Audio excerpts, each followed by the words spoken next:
The Foreign Ministry of the Vietnam Democratic Republic issued a statement early this morning categorically refuting the U.S. government's slander of so-called attacks on U.S. warships by patrol boats of the Vietnam Democratic Republic. The statement exposed the dangerous U.S. plot of creating another pretext for provocations against the Democratic Republic of Vietnam. Here is the text of the statement. On September 17th and 18th, 1964, the United States kept sending several destroyers to the Tonkin Gulf to engage in activities in waters close to the Vietnam Democratic Republic. Then, at 22 hours on September 18th, 1964, as two U.S. destroyers sailed to a point near Ng An, heavy explosions were heard and flashes of light and aircraft circling over the spot were seen from the shore. After that, news attributed to the Defense Department of the United States scurrilously accused Vietnamese patrol boats of attacking U.S. warships. Then U.S. news agencies raised threatening cries that the United States would retaliate. The memory of a similar incident on August 4, 1964, concocted by the U.S. government as a pretext for the act of war against the Democratic Republic of Vietnam the next day, is still fresh in everyone's mind. Obviously, the United States is circulating another such myth as an excuse for attacking the Vietnam Democratic Republic. On September 4, 1964, the government of the Vietnam Democratic Republic complained to the two co-chairmen of the 1954 Geneva Conference on the Indo-Chinese situation and other nations that participated in the conference that the United States was scheming to create new incidents to attack North Vietnam. These actions of the U.S. government are extremely serious. They have greatly increased the danger of an extension of the Indo-China War and gravely menaced the situation in Indochina and Southeast Asia. The government of the Vietnam Democratic Republic categorically refutes the slanders spread by the U.S. government against the Vietnam Democratic Republic.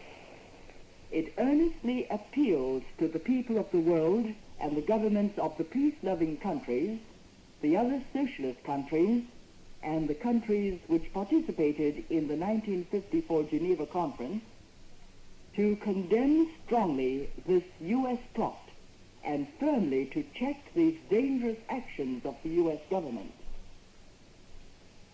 The government of the Vietnam Democratic Republic deems it necessary to reaffirm that it cherishes a deep love of peace and has consistently observed and implemented the 1954 Geneva Agreements on Vietnam, but that it will never tolerate any encroachment upon its sovereignty and territory by U.S. imperialism and its flunkies, or any attack by them on the peaceful labor of the North Vietnamese people. All provocations and acts of aggression against the Democratic Republic of Vietnam will certainly be frustrated by the overwhelming might of the entire Vietnamese people. The United States and its flunkies will have to bear full responsibility for all the grave consequences arising from their warlike actions in this region. That was the text of a statement issued by the Foreign Ministry of the Democratic Republic of Vietnam. You're listening to the news from Radio Peking.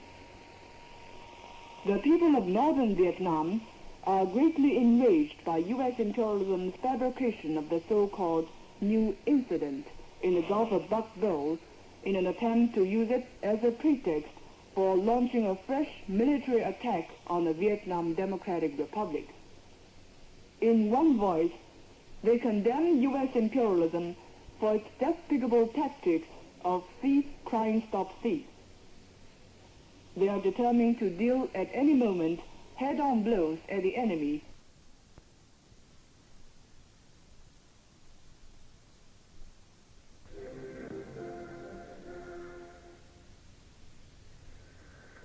This is Radio Peking. Good evening, everyone. We're now on the air with a one-hour program in English. Here's the news. We will now broadcast the TCR News Agency press communique of October 16th concerning the explosion of an atom bomb by China, and also the statement of the government of the People's Republic of China. We will now broadcast the TCR News Agency press communique of October 16th concerning the explosion of an atom bomb by China, and also the statement of the government of the People's Republic of China. Press communique. China exploded an atom bomb in the western region of China at 15 hours Peking time on October 16, 1964, and thereby conducted successfully its first nuclear test. The success of China's nuclear test is a major achievement of the Chinese people in the strengthening of their national defense and safeguarding of their motherland, as well as a major contribution made by the Chinese people to the cause of the defense of world peace. The success of this test was due to the hard work and the great coordinated effort of China's workers, engineering and technical personnel, scientific personnel, and all working personnel engaged in building up China's national defenses, as well as various regions and departments throughout the country who, under the leadership of the party, displayed a spirit of relying on their own efforts and making enterprising endeavors. The Central Committee of the Chinese Communist Party and the State Council warmly congratulate them. Statement of the Government of the People's Republic of China, October 16, 1964. China exploded an atom bomb at 15 hours on October 16, 1964, and thereby conducted successfully its first nuclear test. This is a major achievement of the Chinese people in their struggle to increase their national defense capability and oppose the U.S. imperialist policy of nuclear blackmail and nuclear threats. To defend oneself is the inalienable right of every sovereign state, and to safeguard world peace is the common task of all peace-loving countries. China cannot remain idle and do nothing in the face of the ever-increasing nuclear threat posed by the United States. China is forced to conduct nuclear tests and develop nuclear weapons.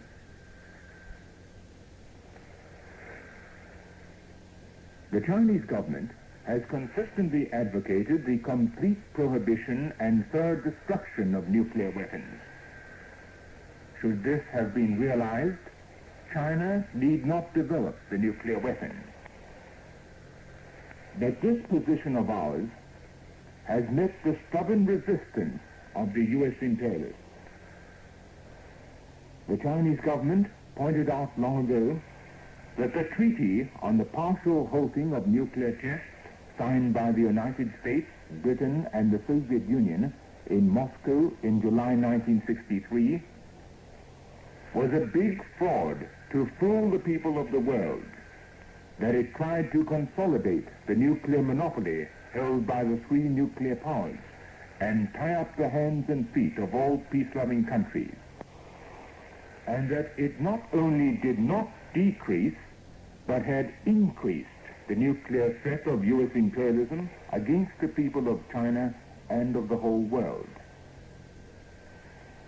The U.S. government declared undisguisedly even then that the conclusion of such a treaty does not at all mean that the United States would not conduct underground tests or would not use, manufacture, stockpile, export, or proliferate nuclear weapons. The facts of the past year and more fully prove this point. During the past year and more, the United States has not stopped manufacturing various nuclear weapons on the basis of the nuclear tests which it had already conducted. Furthermore, seeking for ever greater perfection, the United States has during the same period conducted several dozen underground nuclear tests, and thereby more perfecting the nuclear weapons it manufactures. In stationing nuclear submarines in Japan, the United States is posing a direct threat to the Japanese people, the Chinese people, and the peoples of all other Asian countries. The United States is now putting nuclear weapons into the hands of the West German revanchists through the so-called multilateral nuclear force, and thereby threatening the security of the German Democratic Republic and the other East European socialist countries. U.S. submarines carrying Polaris missiles with nuclear warheads are prowling the Taiwan Straits, the Tonkin Gulf, the Mediterranean Sea, the Pacific Ocean, the Indian Ocean, and the Atlantic Ocean, threatening everywhere peace-loving countries and all peoples who are fighting against imperialism, colonialism, and neocolonialism. Under such circumstances, how can it be considered that the U.S. nuclear blackmail and nuclear threat against the people of the world no longer exist, just because of the false impression created by the temporary halting of atmospheric tests by the United States? The atom bomb is a paper tiger. This famous saying by Chairman Mao Zedong is known to all. This was our view in the past, and this is still our view at present. China is developing nuclear weapons not because we believe in the omnipotence of nuclear weapons and that China plans to use nuclear weapons. The truth is exactly to the contrary. In developing nuclear weapons, China's aim is to break the nuclear monopoly of the nuclear powers and to eliminate nuclear weapons. The Chinese government is loyal to Marxism-Leninism and proletarian internationalism. We believe in the people. It is the people who decide the outcome of a war, and not any weapon. The destiny of China is decided by the Chinese people, and the destiny of the world by the peoples of the world, and not by the nuclear weapon. The development of nuclear weapons by China is for defense and for protecting the Chinese people from the danger of the United States launching a nuclear war. The Chinese government hereby solemnly declares that China will never at any time and under any circumstances be the first to use nuclear weapons. The Chinese people firmly support the struggles for liberation waged by all oppressed nations and people of the world. We are convinced that by relying on their own struggles and also through mutual aid, the peoples of the world will certainly win victory. The mastering of the nuclear weapon by China is a great encouragement to the revolutionary peoples of the world in their struggles, and a great contribution to the cause of defending world peace. On the question of nuclear weapons, China will neither commit the error of adventurism nor the error of capitulationism. The Chinese people can be trusted. The Chinese government fully understands the good wishes of peace-loving countries and people for the halting of all nuclear tests. But more and more countries are coming to realize that the more the U.S. imperialists and their partners hold on to their nuclear monopoly, the more is there danger of a nuclear war breaking out. They have it, and you don't. And so they are very haughty. But once those who oppose them also have it, they would no longer be so haughty. Their policy of nuclear blackmail and nuclear threat would no longer be so effective, and the possibility for a complete prohibition and thorough destruction of nuclear weapons would increase. We sincerely hope that a nuclear war would never occur. We are convinced that so long as all peace-loving countries and people of the world make common efforts and persist in the struggle, a nuclear war can be prevented. The Chinese government thereby formally proposes to the governments of the world that a summit conference of all the countries of the world be convened to discuss the question of the complete prohibition and thorough destruction of nuclear weapons. And that as a first step, the summit conference should reach an agreement to the effect that the nuclear powers and those countries which will soon become nuclear powers undertake not to use nuclear weapons, neither to use them against non-nuclear countries and nuclear-free zones, nor against each other. If those countries in possession of huge quantities of nuclear weapons are not even willing to undertake not to use them, how can those countries not yet in possession of them be expected to believe in their sincerity for peace and not to adopt possible and necessary defensive measures?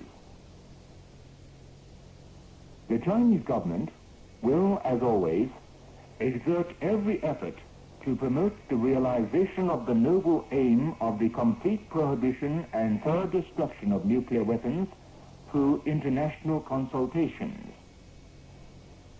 Before the advent of such a day, the Chinese government and people will firmly and unswervingly march along their own road of strengthening their national defenses, defending their motherland, and safeguarding world peace. We are convinced that nuclear weapons, which are, after all, created by man, certainly will be eliminated by man.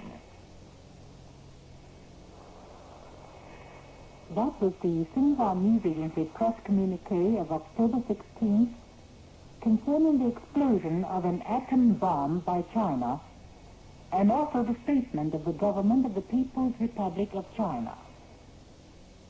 In Peking, the Standing Committee of the National People's Congress held an enlarged meeting Saturday morning, presided over by Chairman Zhu De.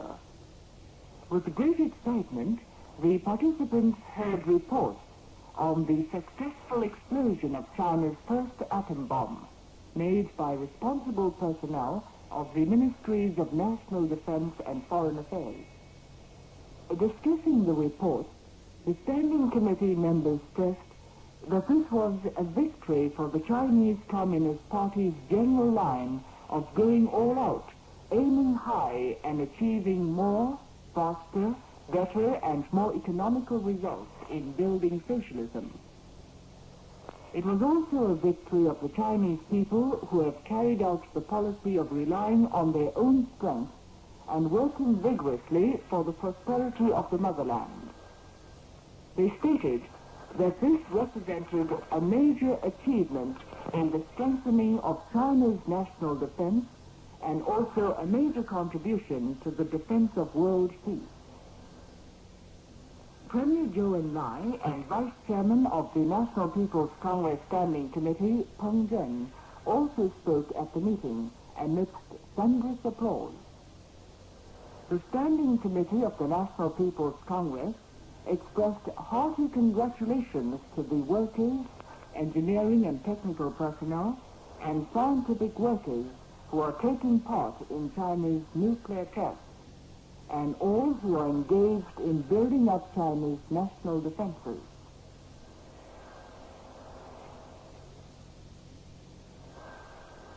You're listening to Radio Peking. You're listening to Radio Peking. Wednesday's People's Daily editorial on Lyndon Johnson's April 17 statement bears the title, "The Johnson administration's blackmail will never succeed." The editorial says, in summary, Lyndon Johnson made another statement on Vietnam on April 17th. He harped throughout on the old tune of his April 7th speech, continuing his two-pronged tactics for counter-revolution. While peddling his old wares of so-called unconditional discussions, he set up an undisguised clamor for speeding the escalation of the war. The people of the whole world want the American aggressors to get out of Vietnam, but Johnson replies that the United States will occupy South Vietnam whatever the cost.